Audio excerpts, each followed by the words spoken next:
반갑습니다. 우리 가정의 관계 회복에 대한 두 번째 시간을 맞이하였습니다. 오늘은 지난번에 이어서 계속해서 하나님이 남자와 여자로 지으신 그 하나님의 뜻에 대해서 우리가 살펴보도록 하겠습니다. 우선 이렇게 하나님이 제일 먼저 한 사람 아담을 흙으로 만드셨습니다. 그리고 또 그 사람의 갈비뼈로 여자를 만드셔서 이는 내 뼈 중의 뼈요 살 중의 살이라 하게 하심으로 최초의 가정을 만드셨습니다. 죄가 들어오지 않았더라면 하나님은 이렇게 이는 내 뼈 중의 뼈요 살 중의 살이라고 고백한 두 사람을 통해서 인류 사회를 이루실 것이었고 모든 인류가 이렇게 서로를 사랑하며 사는 사회가 되었을 것입니다. 하나님이 아담을 창조하시고 아담뿐 아니라 이후에 태어날 모든 인간들에게 적용되는 두 가지 명령을 내리십니다. 하나는 종교 명령이었으니 이것은 하나님과 인간의 관계를 규정하는 명령이었고 또 하나는 문화 명령이었으니 이것은 하나님이 당신이 창조하신 이 모든 세계를 어떻게 다스리고 가꿔야 할지에 대한 하나님의 명령이었습니다. 아담은 하나님이 흙으로 만드신 최초의 사람인 동시에 이후에 태어나게 될 모든 인류의 대표자의 지위에 있었습니다. 그래서 이후에 태어날 모든 인류의 한 대표자로서 하나님께로부터 두 가지 명령을 받게 됩니다. 첫째는 종교 명령입니다.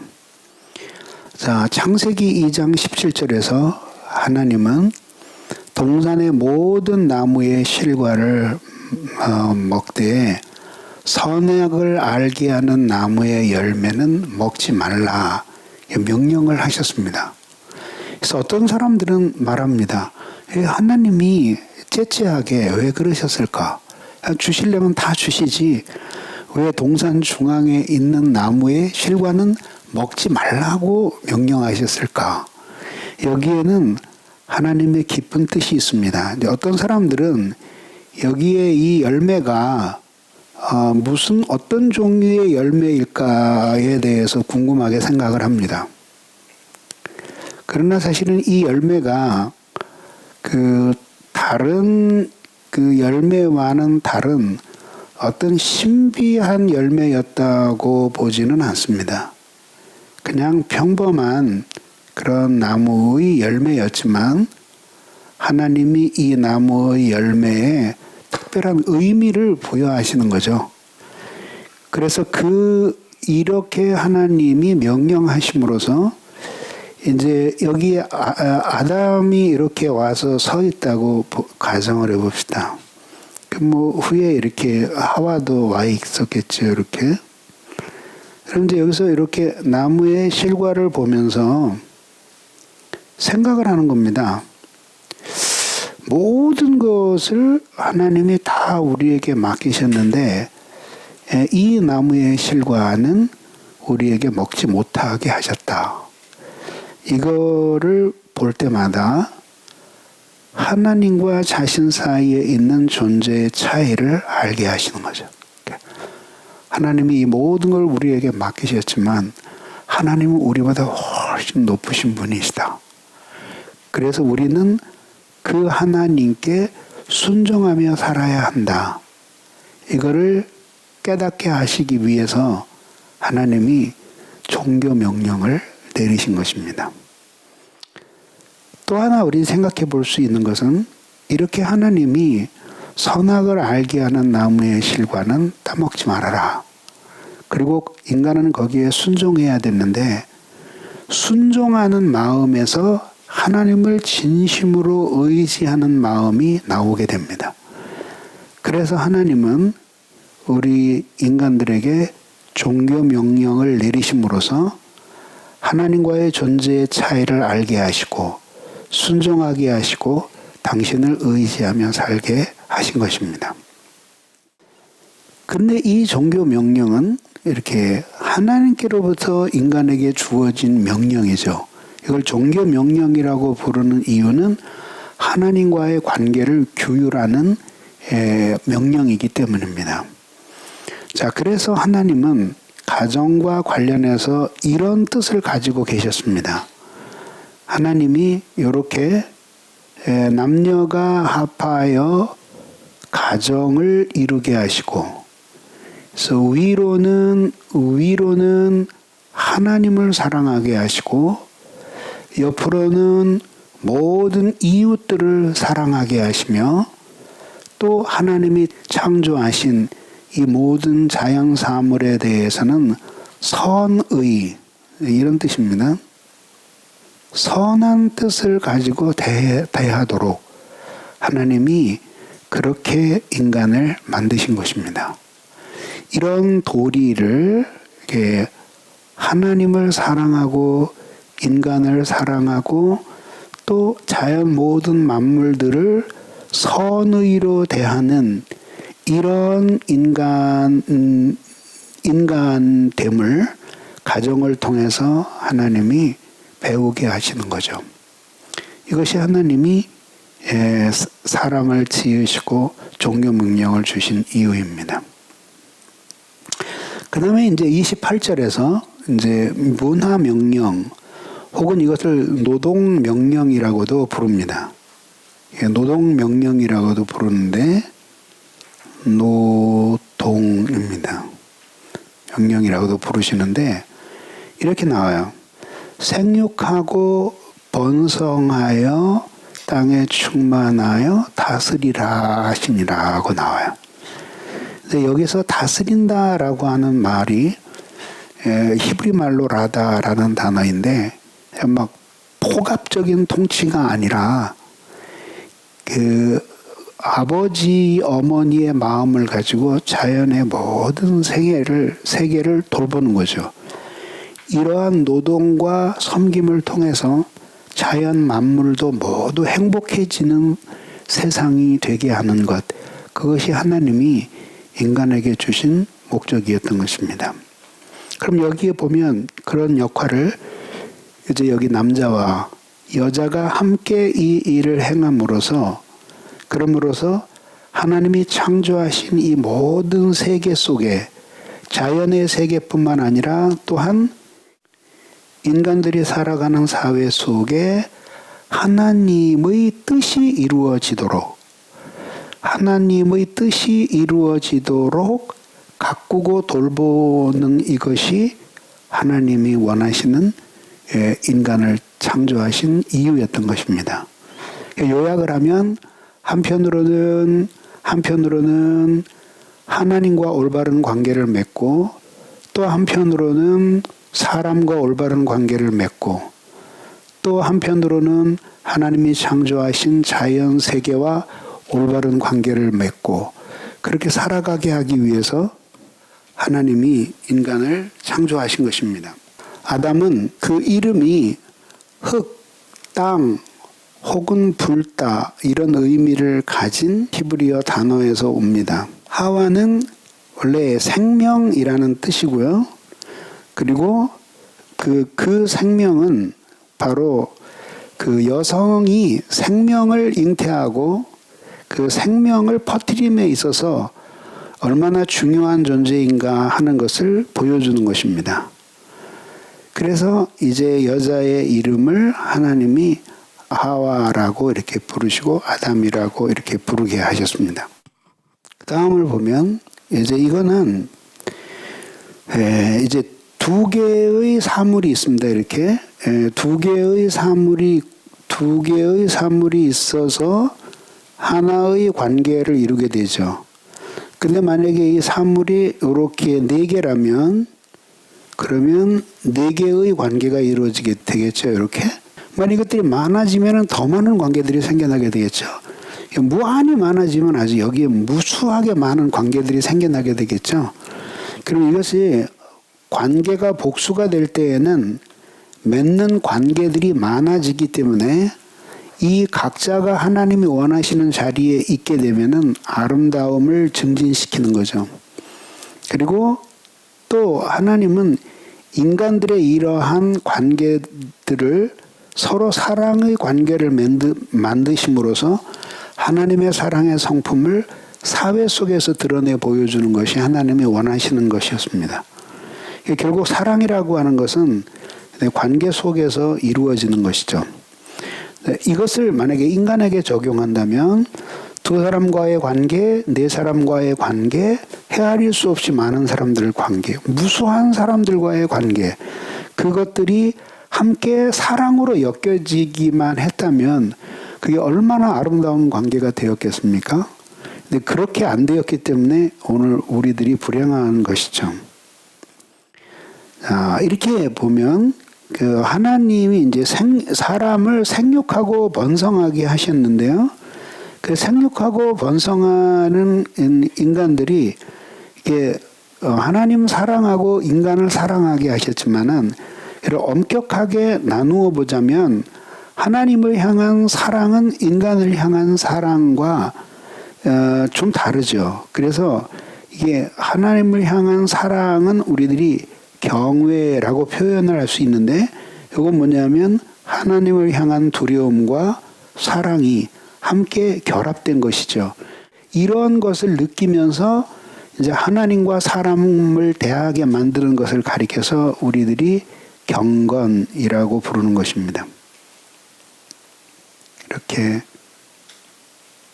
경건이라고 부르는 것입니다. 자, 이제 이렇게 놓고 보면 이 사람 안에 이런 사랑이 있고 이 사랑은 하나님께로부터 부어진 사랑인데 이 사랑 때문에 하나님을 두려워하면서도 사랑하고 사랑하면서도 두려워합니다. 그리고 모든 사람들을 하나님이 자기를 사랑해 주신 것처럼 사랑하게 되고 그리고 자연의 모든 만물들을 선의로 대하게 되는데 이것이 하나님께서 생각하시는 가장 아름다운 인간의 삶이라 이렇게 설명할 수 있습니다.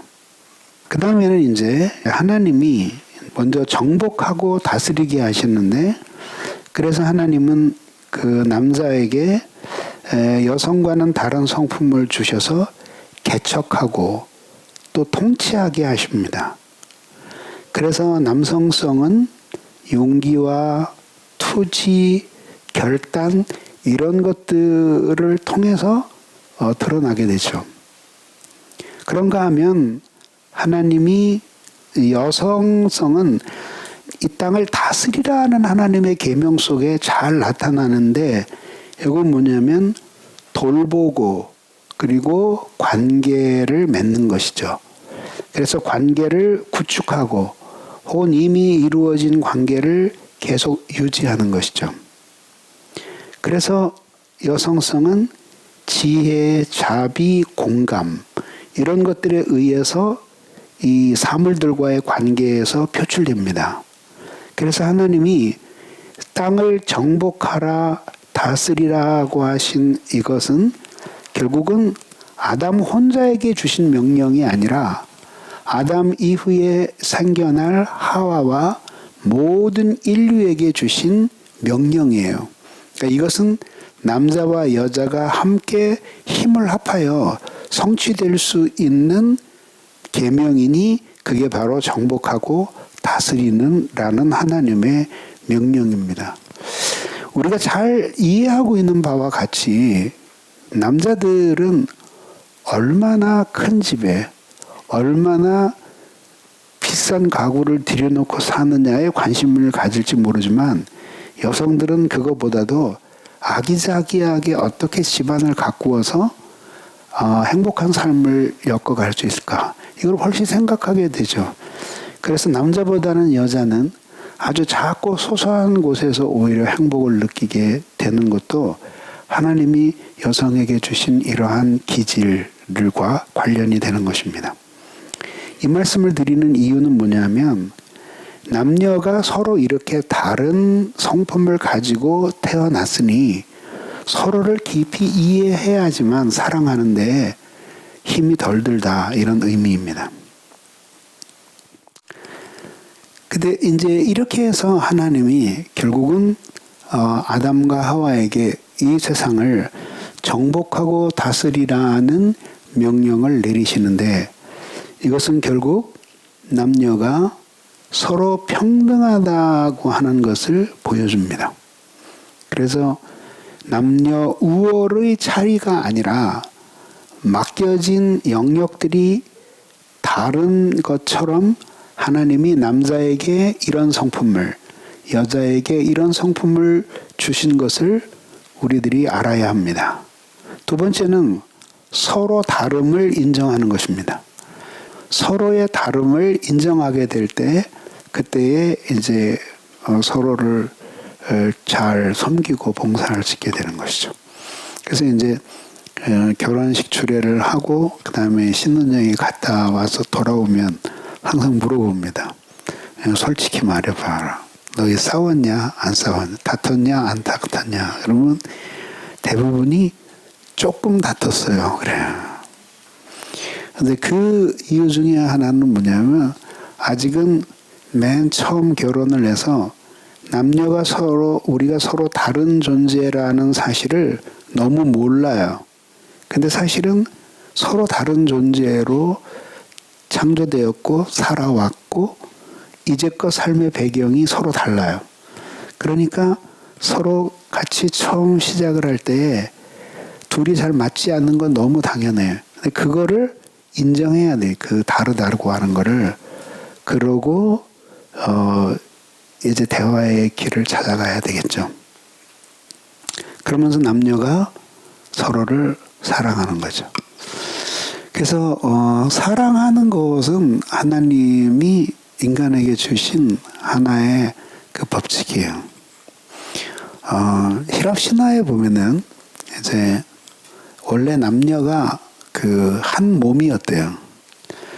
그런데 그들이 너무 고상하게 높은 경지에까지 이르게 되니까 신들이 위협을 느끼고 이 인간을 절반으로 쪼개요. 그래서 이제 한창 인간성을 가꾸고 신의 경지에까지 오르도록 이렇게 변화되어야 할 시기에 이제 일정한 나이가 되면 그 다음에 남녀에 대한 그리움이 생겨서 이 땅에 있는 생각들로 꽉 차서 말하자면 신의 경지에 이르지 못하게 되었다. 뭐 우리가 신뢰할 수 있는 것은 아니지만 그것은 그런 신화는 그 당시에 가지고 있는 인간관을 보여주는 것 아니에요? 그런 인간관을 갖게 되는 거죠. 그래서 결국은 남자 여자가 일정한 나이가 되면 그 다음에는 막 너무 뜨겁게 짝을 찾아서 그래서 갈망하게 되죠. 사랑을 갈망하게 되죠.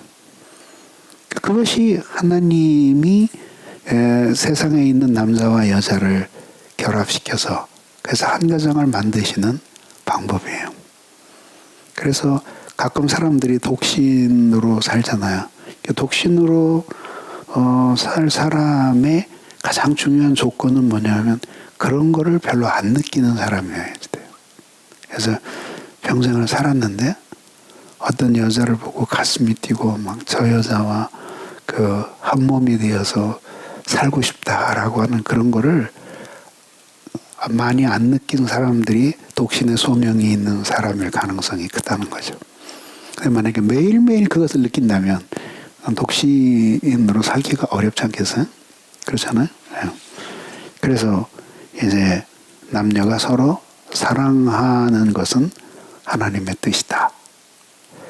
그리고 그렇게 남녀가 사랑함으로써 땅을 정복하고 다스려서 하나님이 세계를 창조하실 때에 인간을 만드시고 인간을 통해서 이루고 싶어 하셨던 일이 있을 거 아니에요.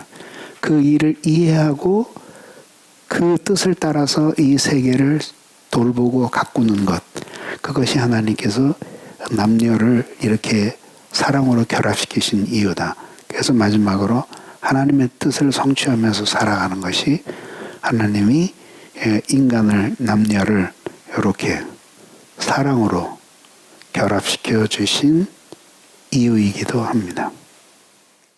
자, 그렇게 놓고 보면 이제 한 인간을 하나님이 지으신 경륜은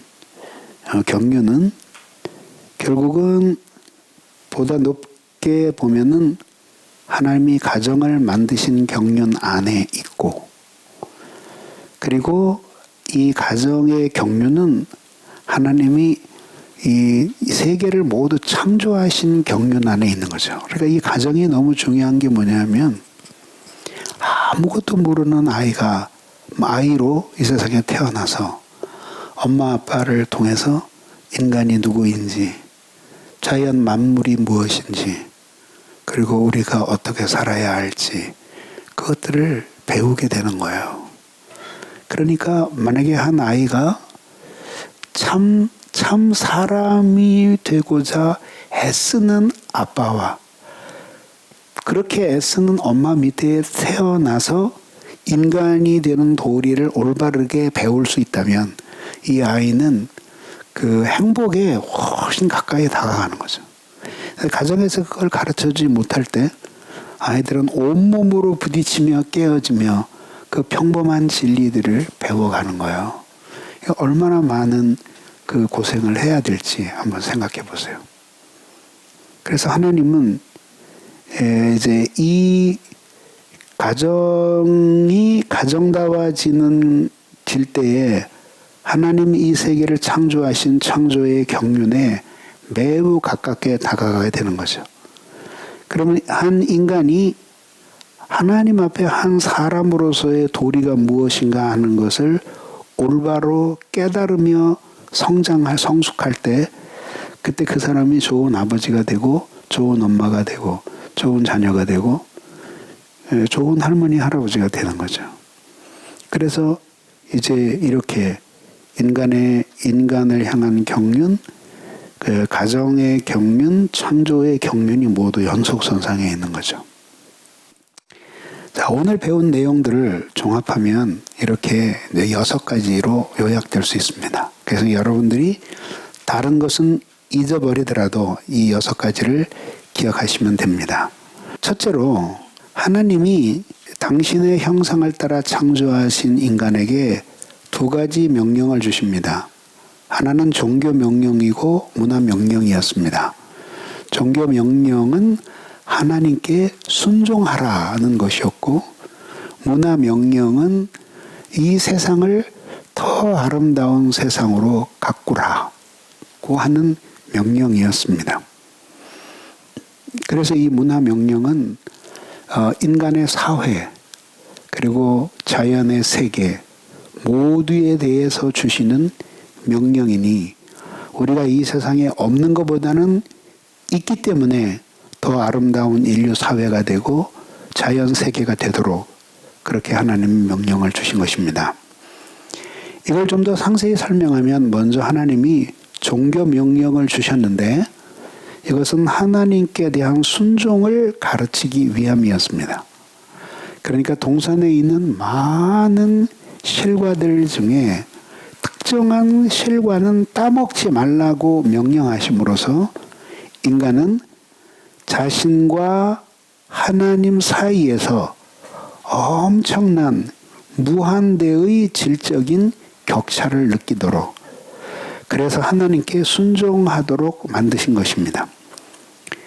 이에 비해서 문화 명령은 하나님이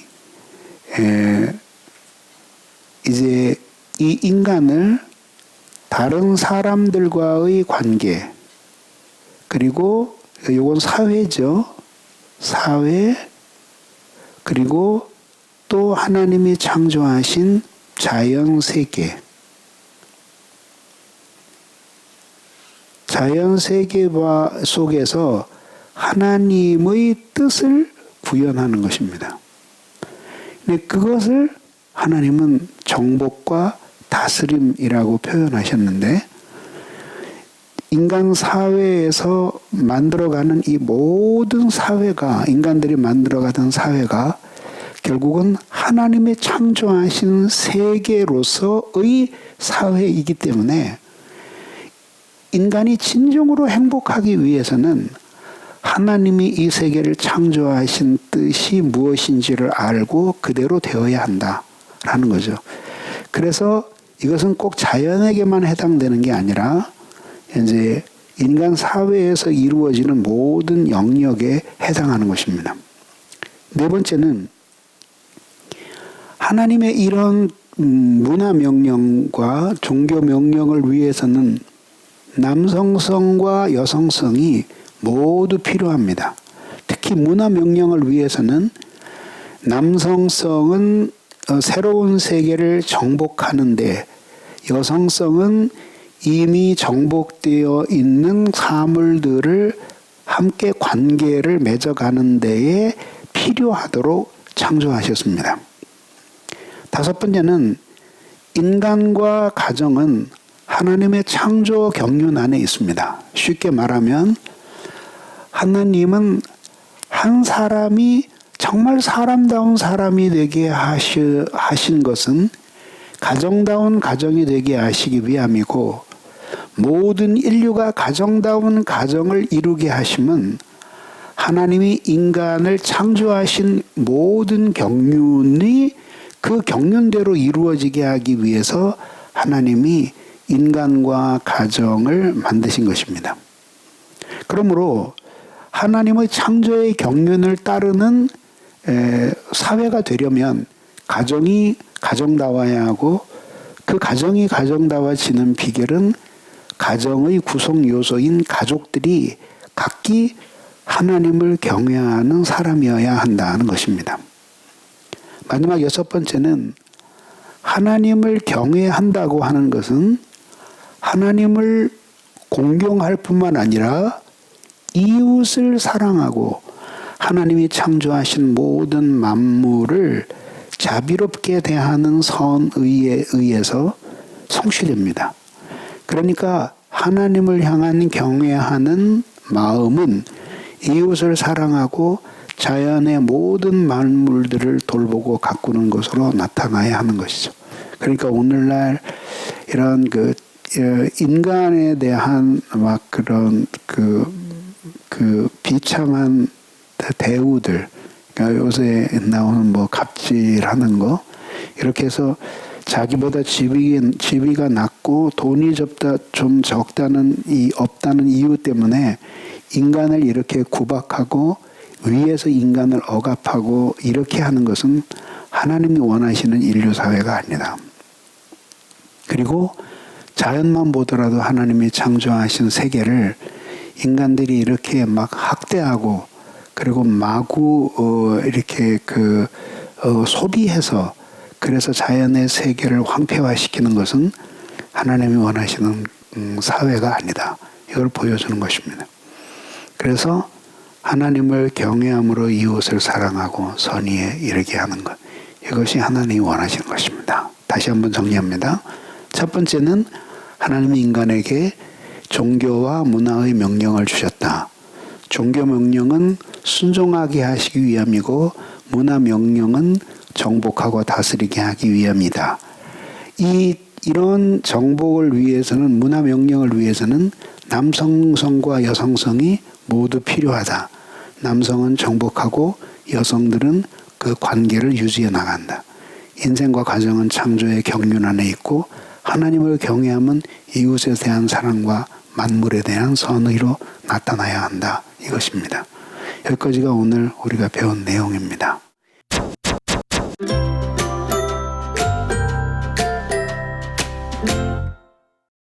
네, 인생과 가정은 창조 경륜 안에 있다고 오늘 배웠는데 독신으로 살아가는 것은 하나님께 죄를 짓는 것인지 그것이 궁금합니다.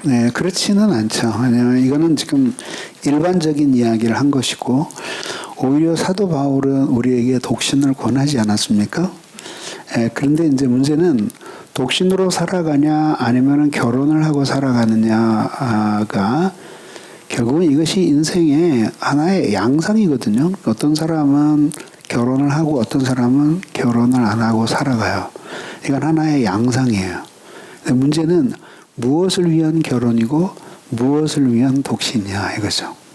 최근에 들은 이야기인데 그런다면 결혼 안 한 자매들이 결혼한 자기 나이 또래의 친구가 시집 가서 애 기르느라고 막 억수로 고생하는 모습을 보면 독신으로 사는 보람을 느낀다 그래요. 그런가 하면 또 반대의 사람들도 있어요. 제가 아는 자매는 결혼할 때가 되니까 길거리에 이렇게 아기를 데리고 아기를 안고 지나가는 엄마를 보면 눈물이 난다고. 왜냐하면 자기는 결혼해서 남편과 함께 행복하게 살 그런 소망보다는 자기 아이를 갖는 것이 얼마나 행복할까라고 하는 그런 기대를 가지고 있다는 고백을 하는 것도 들었어요. 사람마다 조금씩 다르겠죠. 근데 독신도 하나님 앞에 살아가는 한 형태이다. 우리는 그렇게 보는 거죠. 예. 그 점에 있어서는 우리들이 너무 근심할 필요가 없습니다. 예. 네, 남녀가 서로의 다름을 인정하고 살아야 된다는 말씀을 잘 들었는데요. 결혼 후 아이 출산 후 남편이 신앙을 저버리고 자기 주도적인 삶을 삽니다.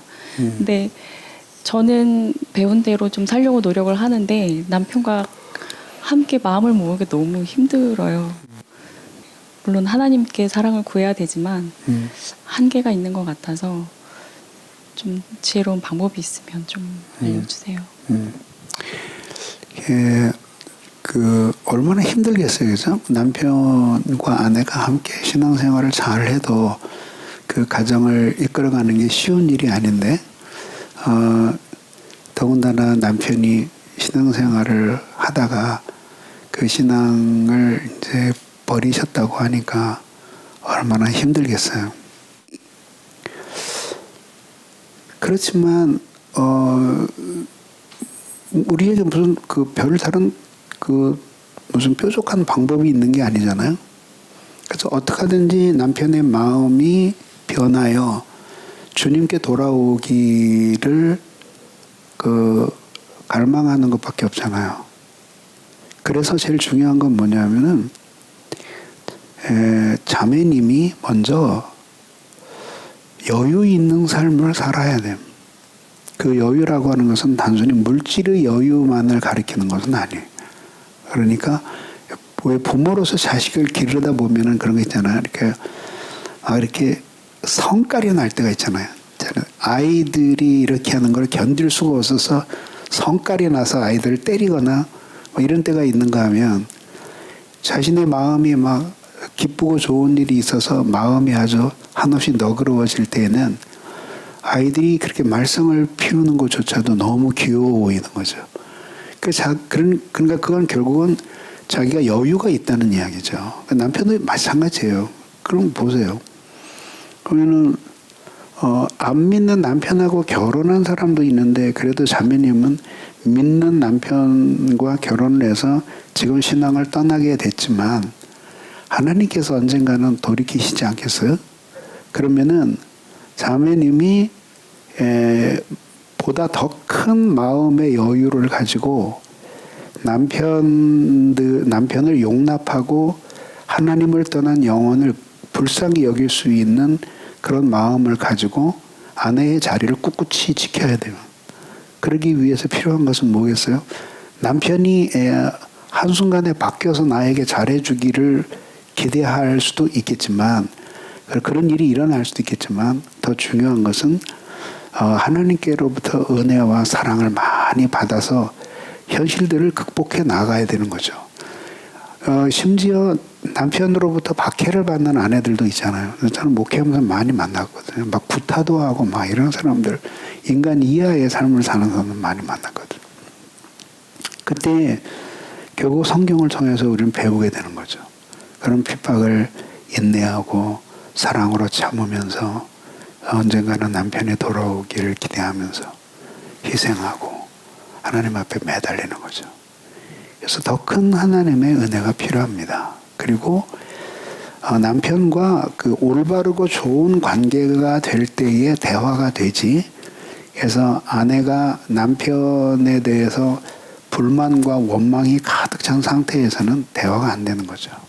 그러면 똑같이 결국은 하나님께로 은혜를 받은 사람으로서 자기의 역할이 무엇인가를 생각하면서 하나님께 은혜를 구하며 남편과 진지한 대화를 나누면서 인생의 길을 걸어가야 된다고 생각을 합니다.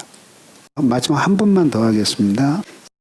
생육하고 번성하여라는 말이 이렇게 육체적인 어떤 번식에 관한 명령이라고 책에 제시되어 있고, 그게 이제 저는 가정 명령에 포함된 것 같은데, 사실 이제 결혼하고 아이를 낳고 출산을 하고 이렇게 과정에서 사실상 이렇게 번성하는 것이 굉장히 쉽지만은 않다는 걸 깨닫고 있고, 또 요새 다들 저출산 심각해지고 있는데, 저도 지금 이제 첫째를 낳고 지금 둘째를 임신 중인데, 사실 그게 낳는 것이 참 힘들고 이게 버거워하는 것이 또 하나님의 뜻으로 봤을 때, 경륜을 봤을 때는 혹시 그런 마음이 죄에 속하지는 않는지, 혹은 하나님의 뜻이라면 우리 또 그리스도인들이 많은 자녀를 낳아야 한다고 하는데, 그 부분에 대해서 목사님 어떻게 생각하시는지 궁금합니다.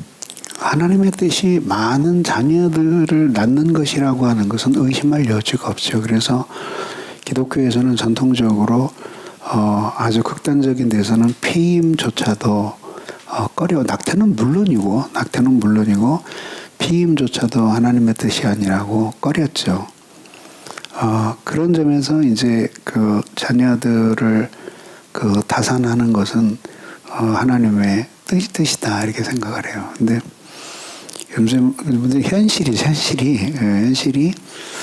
예전에는 자녀를 낳으면, 우리 농경생활을 하면서 살아갈 때에는 자녀를 낳으면 그다음에 자녀를 부모가 기르기도 하지만 대가족 사회에서 살면서 서로 아이들을 돌보며 길러줬고, 자녀들을 많이 낳으면 처음에 낳은 아이들이 그 어렸을 때부터 자기 동생들을 돌보면서, 그렇게 하면서 쉽게 얘기하면 육아의 분업이 이루어진 거예요. 이게 그런 구조적으로. 근데 지금은 딱 핵가족 사회가 돼서 딱 둘이서 낳고, 남편은 이제 직업 활동을 하러 가고, 아내는 심지어 아내도 직업 활동을 해야 되고, 그러면서 아이를 육아를 돌보아야 되죠.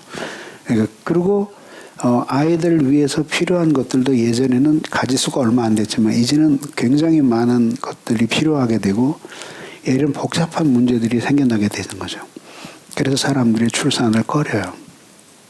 그렇지만 할 수만 있다면 더 많이 낳아서 그 아이들을 사람답게 길러낸다면 그보다도 더 그 귀한 일은 없다 이렇게 생각합니다. 실제로 그것을 우리들이 생물학적 선교라고 이야기를 하거든요.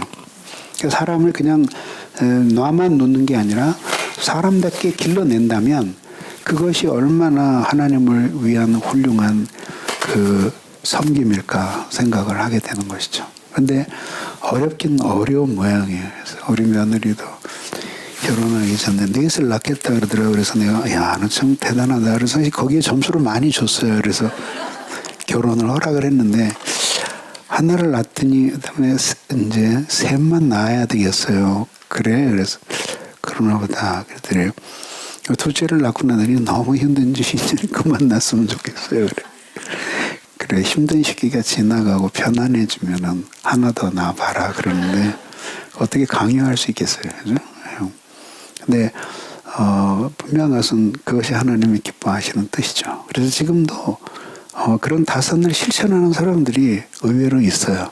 제가 한번 미국에 갔을 때 조엘 위키 목사님을 만났더니 자기네 집안이 얼마나 다산의 집안인 줄 얘기하는데, 자기네 큰아버지는 그 집안은 1년에 한 번씩 체육관을 빌려서 모인대요. 네, 왜냐하면은 손자하고 그 집안의 식구들이 76명이래요. 그래서 다 이름을 외울 수가 없대요. 그래서 이제 1세대에 9명인가를 낳았고, 그 다음에 이제 그 다음 세대들이 또 그렇게 퍼뜨린 거예요. 그러니까 1세대에 9명이지만 두 세대를 가면 9 곱하기 7명씩 하면 63이 되잖아요. 그러니까 뭐 이렇게 최소한 4, 5, 6, 7, 8, 9까지 이렇게 낳고, 그리고 그게 이제 뭐 3세대 증손자까지 안 내려가도 그 숫자가 약 70 몇 명이라고 하니까 한 집에 보통 7명에서 9명씩 난 거예요. 대단하잖아요. 근데 그게 만약에 증손자 때로 내려가게 된다면 그걸 어떻게 될까요? 그건 뭐 어마어마하겠죠. 그래서 하나님을 잘 못 믿는 가정 말고 잘 믿는 가정이 이렇게 생물학적 선교를 한다면 언젠가 이 지구를 하나님을 경외하는 가정으로 덮어버릴 것 같아요. 그때까지는 많은 희생이 필요하겠죠. 나도 둘밖에 안 난 사람이라서 자신 있게 말을 못하겠지만 그러나 타산이 하나님의 뜻이라는 것에 대해서는 의심할 여지가 없습니다. 한 번 더 손해 보시죠. 자, 이상으로서 두 번째 시간을 마치겠습니다. 대단히 감사합니다.